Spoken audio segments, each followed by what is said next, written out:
aí, pessoal, tudo bem? Professor Paulo Gereba de História. Nossa aula de hoje, nós iremos refletir, fazer uma análise sobre a presença, ou melhor falando, a relação histórica entre os Estados Unidos e a América Latina. Uma relação que nós iremos observar desde os primeiros tempos da formação do Estado norte-americano. Desde os primeiros tempos da formação do Estado norte-americano, ou seja, logo após o processo de independência das 13 colônias, nós teremos essa relação entre os Estados Unidos e a América Latina. Uma relação que, na verdade, ela vai passando ao longo da história. Ou seja, ela vai configurando-se de forma diferente, ela vai tendo aspectos diferentes, porém, uma relação onde claramente nós observamos uma necessidade dos Estados Unidos de buscar o controle sobre os mercados latino-americanos. Uma relação que ela vai se configurar através até mesmo de ações imperialistas. Alguns autores trabalham com relações imperialistas nessas relações entre os Estados Unidos e a América Latina, desde o processo da formação do Estado norte-americano até, inclusive, o século XX, até o pós-Segunda Guerra Mundial, durante o momento da Guerra Fria. Então, nós vamos fazer uma análise histórica dessa relação. No primeiro momento, quando se fala dessa relação aqui, do Império à Independência, que é justamente logo no momento que se tem a independência dos Estados Unidos, observe que nós temos um ponto importante para poder entender essa relação que os Estados Unidos vão exercer na América Latina, é que a diferença, por exemplo, entre a América Latina e os Estados Unidos, essa diferença ela pode ser observada desde o processo de colonização. Se nós analisarmos a colonização inglesa na América do Norte, ou a colonização inglesa, no que nós vamos chamar mais tarde de Estados Unidos, e a colonização ibérica, que foi a colonização portuguesa e espanhola na América Latina, nós temos, na verdade, diferenças no processo de colonização. E essas diferenças, elas acabam sendo importantes para definir a posição ocupada tanto pelos Estados Unidos como pela América Latina nas relações que irão estabelecer no pós-independência. As relações que os Estados Unidos vão ter em relação à América Latina e que a América Latina vai ter em relação aos Estados Unidos, o que ajuda a que a gente possa compreender historicamente como é que vai se dar essas relações, essa compreensão se tem nas próprias diferenças dos modelos da colonização. Os modelos da colonização dos Estados Unidos e da América Latina, há diferenças. Então, isso ajuda a definir a própria posição ocupada pelos Estados Unidos e pela América Latina no plano internacional. E até mesmo a relação entre, basicamente, esses estados latino-americanos com os Estados Unidos. A colonização espanhola, se nós analisarmos, observe que ela vai expandir os seus domínios em grande parte dentro do continente. A colonização espanhola expande os seus domínios em grande parte dentro do continente latino-americano. Inclusive, a colonização espanhola na América Latina, ela teve o auxílio da Igreja Católica. A Espanha, ela tem um projeto colonial definido, mas dentro do contexto latino-americano. Dentro de um contexto latino-americano. Quando você olha para a colonização inglesa da América do Norte, observe que a colonização inglesa da América do Norte, ela se restringiu essencialmente ao continente da América do Norte. Principalmente aquelas possessões territoriais, quer dizer, não tendo a presença de uma igreja oficial. ela tem a presença de elementos religiosos, do calvinismo, os peregrinos, os calvinistas, mas não há uma igreja oficial, como você vai ver na colonização da América Espanhola, atribuindo inclusive um senso maior de autonomia para os seus colonos. Observe que os colonos da América Inglesa, principalmente das colônias do norte e do centro, as colônias da Nova Inglaterra, eles têm uma certa autonomia política, econômica, cultural. Quando você analisa a colonização da América Inglesa, você percebe isso. Você não vê a presença de uma igreja católica, como se tem basicamente na colonização na colonização espanhola. E aí, pessoal, a gente observa que a questão da diplomacia e a relação internacional está presente nos Estados Unidos desde suas guerras da independência. Desde suas guerras da independência que nós teremos uma relação, basicamente a questão diplomática e a relação internacional dos Estados Unidos. Desde a guerra da independência. Quer dizer, a política internacional, né, dos Estados Unidos, desde as guerras da independência, a política internacional norte-americana, ela é vista com uma ótica o quê? Militar. Ela tem uma ótica bélica de conflito, né? Uma ótica bélica de conflito e de disputa pelo acúmulo de poder. E isso você observa, tá, nessa prática da diplomacia norte-americana desde o processo de independência, desde as guerras de independência, que claramente nós iremos notabilizar, né? Nós iremos enxergar que a política externa norte-americana, a política internacional norte-americana, ela vai ter uma ótica bélica. Ou seja, ela tem uma visão militar, de conflito e de disputa de poder, de acúmulo de poder. Certo? E isso vai acompanhar, evidentemente, essa relação. Quando você olha para a consolidação dos Estados Unidos se consolidando como nação, ao longo do século XIX, né, após o processo de expansão territorial, principalmente com a conquista do Oeste, e após superar uma guerra civil, que foi a chamada Guerra Separatista da Secessão, os Estados Unidos do século XIX, ele vai se consolidar como nação. Nós teremos a consolidação no século XIX da nação estadunidense. Tá? E bem aqui, após esse processo de consolidação, fica muito claro um ímpeto imperialista que os Estados Unidos irão exercer sobre a América Latina. A partir da sua consolidação, fica muito evidente esse ímpeto imperialista de expansionismo que os Estados Unidos irão realizar sobre os países latino-americanos. Os países latino-americanos, observe que eles não vão buscar territórios além de suas fronteiras. Após a independência dos estados latino-americanos, observe que os países que vão se formar na América Latina, depois da independência, eles não buscam territórios além das suas fronteiras. Eles vão se envolver muito mais em conflitos de litígio. Por exemplo, a Guerra do Paraguai, né? Ou os conflitos aqui na Bacia do Prata. Quando você olha os conflitos da Bacia do Prata, que envolveu Brasil, Argentina, Brasil, Uruguai e principalmente a famosa Guerra do Paraguai, você vê conflitos de litígio. Há conflitos de litígio. Né? A Guerra do Paraguai se tem claramente a presença desse elemento. Não é o único elemento, mas ele está lá presente. Há conflitos de litígio dentro da Guerra do Paraguai. Então, os estados latino-americanos, depois da independência, eles não realizam uma política internacional fora do continente.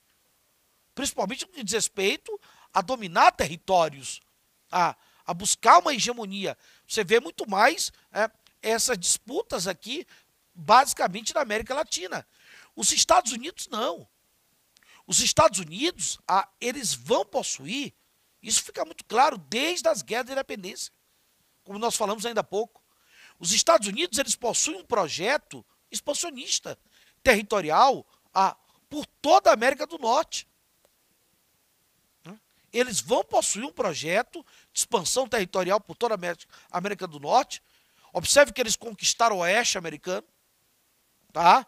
Tornando a diplomacia norte-americana e as políticas públicas norte-americanas muito importante para este empreendimento. Quer dizer, eles vão dar atenção aos seus vizinhos mais próximos, mas não deixavam, né, eles dão atenção aos seus vizinhos mais próximos, é o que eles vão fazer com o oeste, por exemplo, tá? Mas eles não deixam de considerar a possibilidade de exercer influência em áreas mais distantes, como eles vão fazer uma dominação na América Latina, ou até mesmo uma dominação global, né? Eles não vão deixar basicamente de fazer um expansionismo fora do seu território. Eles realizam o expansionismo interno na América do Norte, a gente observa isso, inclusive com a conquista do Oeste, mas eles também irão realizar uma política expansionista na América Latina, e até mesmo uma política expansionista a nível global, a nível internacional.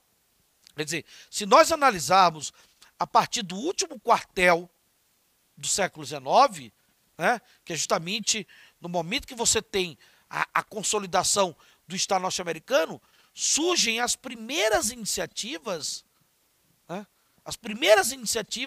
de protagonismo, tá, e raciocínio geopolítico nos principais países da América Latina, por parte dos Estados Unidos, muito sustentado ou ancorado numa ideia de civilidade, uma ideia de civilidade norte-americana, baseado no ideal de progresso europeu, né? Ele se baseia no ideal de progresso europeu, em particular a ideia do francês, né? Inclusive visto pelos latino-americanos como o quê? Como centro de mundo civilizado, né? Como centro de mundo civilizado e grande representante da raça o quê? Latina. Então os Estados Unidos, eles vão se ancorar nas ideias de civilidade, né? Trazendo aquela ideia que os europeus tinham do eurocentrismo, né? A ideia de que o americano, o norte-americano, ele é branco, ele é civilizado, ele tem um progresso, e que cabe a ele levar esse progresso, essa civilidade para as populações consideradas como incultas, atrasadas, incivilizadas. Eles vão fazer isso em relação aos mexicanos e índios no oeste, eles irão fazer isso também na América Latina. É a famosa doutrina do Destino Manifesto.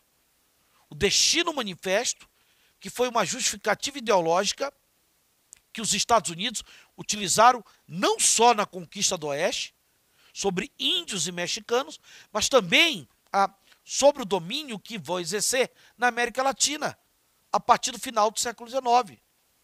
Não só para dominar os territórios do oeste, que era o território pertencente a apaches, comanches, ou seja, comunidades indígenas e até mesmo aos mexicanos, mas eles vão utilizar também essa ideia, né, doutrinária, de que eles têm uma missão civilizatória em nome de Deus, trazendo a ideia da providência divina, né, também sobre os territórios da América Latina.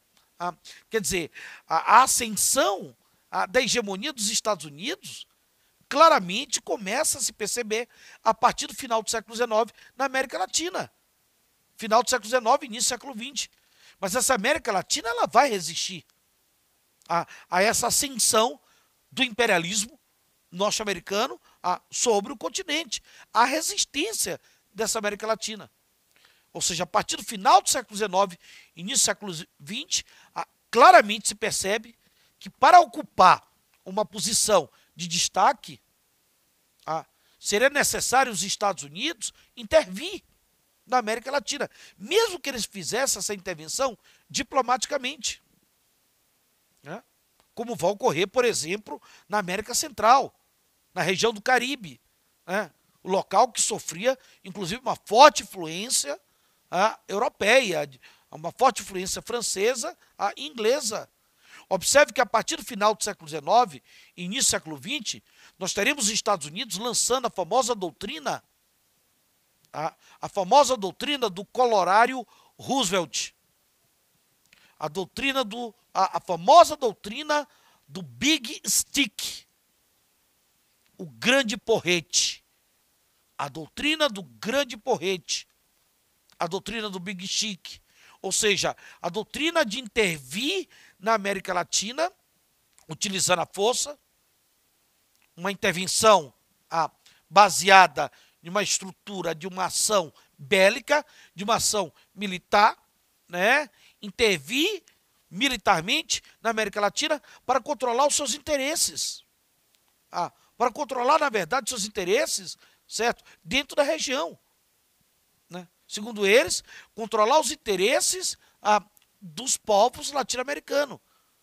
No caso do Caribe, especificamente, por conta das ameaças europeias, por exemplo, da França e da Inglaterra.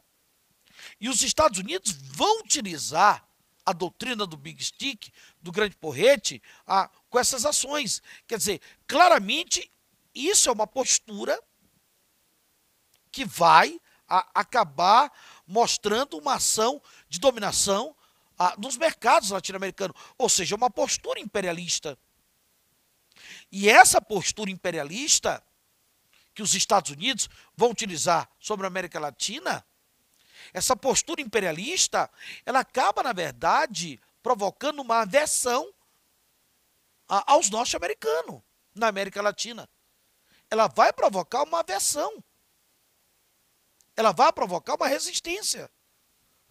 Principalmente ali no primeiro momento, no período entre guerras, onde os Estados Unidos, inclusive, despontaram como força hegemônica global. No período entre guerras, né, os Estados Unidos, que vão despontar como força hegemônica global, repare que na América Latina nós teremos os movimentos de resistência acontecendo. Os primeiros movimentos de resistência a essas práticas de dominação imperialista dos Estados Unidos. E aí, galerinha, quando chega a época da Guerra Fria, a época basicamente da polarização ideológica entre o capitalismo norte-americano e o comunismo soviético, quando chega na Guerra Fria, os Estados Unidos irão realizar o que alguns autores chamam de imperialismo global. Eles irão realizar ações expansionistas globais. Um dos elementos presentes na Guerra Fria é a disputa por áreas basicamente estratégicas. Estados Unidos e União Soviética vão disputar áreas estratégicas. Então, a polarização presente entre essas duas grandes forças bélicas, entre Estados Unidos e União Soviética, essa polarização política e ideológica entre o capitalismo e o comunismo, ela vai acabar levando os Estados Unidos a representar uma ação, a realizar uma ação imperialista global. Eles vão realizar o imperialismo global. E esse imperialismo global, ele vai estar presente na América Latina. Não é só na Europa, na Ásia. Na Europa nós temos o Comecon, ou melhor falando, nós temos a OTAN, né? Nós temos o Plano Marshall. Os soviéticos vão responder no leste europeu com o Comecon e com o Pacto de Varsóvia. Os Estados Unidos têm um plano Colombo em relação ao Japão, mas as ações também vão refletir na América Latina. Essas ações de imperialismo global também vão estar presentes na América Latina.